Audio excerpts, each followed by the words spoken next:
वहीं यूपी की राजधानी लखनऊ में घुसपैठियों पर खुफिया विभाग ने एक चौंकाने वाली रिपोर्ट। ये रिपोर्ट लखनऊ में रोहिंग्या और बांग्लादेशी घुसपैठियों की तादाद को लेकर खुलासा कर रही है।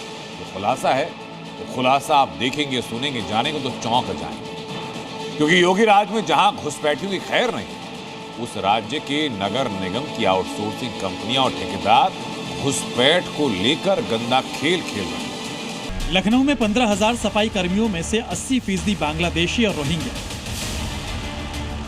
बिल्कुल ठीक सुना आपने। घुसपैठियों के खिलाफ अभियान छोड़ने वाले योगी राज में ही जय चंदो ने राजधानी लखनऊ में बांग्लादेशियों और रोहिंग्याओं का मेला लगा दिया।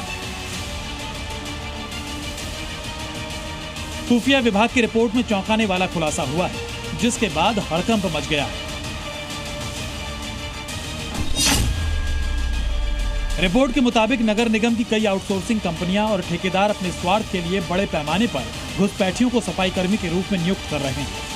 ठेकेदार इन्हें कम वेतन पर काम पर रखते हैं, जिससे ठेकेदारों को भी मोटा फायदा हो रहा है। रिपोर्ट सामने आने के बाद शासन प्रशासन में खलबली मच गई।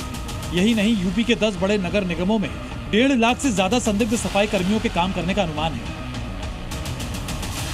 रिपोर्ट में कहा गया है कि कानपुर, वाराणसी, प्रयागराज, अयोध्या, गाजियाबाद, आगरा, मेरठ, बरेली और नोएडा जैसे बड़े शहरों में भी बांग्लादेशी और रोहिंग्या की पैठ गहरी हो चुकी है। सबसे ज्यादा गंभीर हालात लखनऊ के हैं, जहां आउटसोर्सिंग एजेंसीज ने झोपड़पट्टी और अस्थायी बस्तियों में रहने वालों को निगम कर्मचारी बना दिया है। हालांकि इसको लेकर समय समय पर आवाज भी उठती रही। इन्होंने लखनऊ की सरकारी जमीनों पर कब्जा कर रखा है। लखनऊ नगर निगम को खुफिया विभाग से इनपुट मिलने के बाद सभी आउटसोर्सिंग एजेंसीज के कर्मचारियों का पुलिस सत्यापन कराने के निर्देश दिए गए हैं।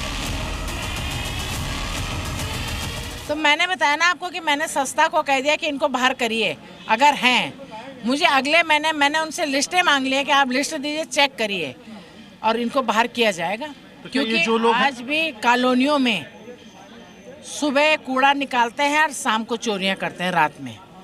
जहां भी ये घटनाएं हो रही हैं, इनमें 100% कहती हूँ मैं कि इन्हीं का हाथ है। नगर निगम आयुक्त के आदेश के बाद अब नगर स्वास्थ्य अधिकारी और स्थानीय थाना स्तर पर सत्यापन अभियान शुरू हो चुका है।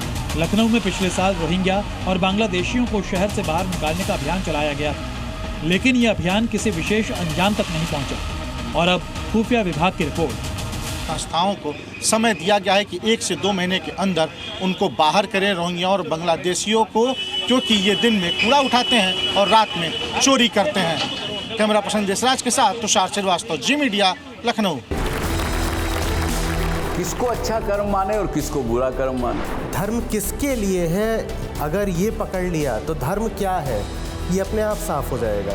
क्या आप भी सहमत हैं कि कर्म ही धर्म है? ये परंपराएं, ये रस्मों रिवाज, इनका धर्म से दूर दूर तक कोई लेना देना नहीं है। आचार्य जी, ये इतना अंतर्द्वंद क्यों?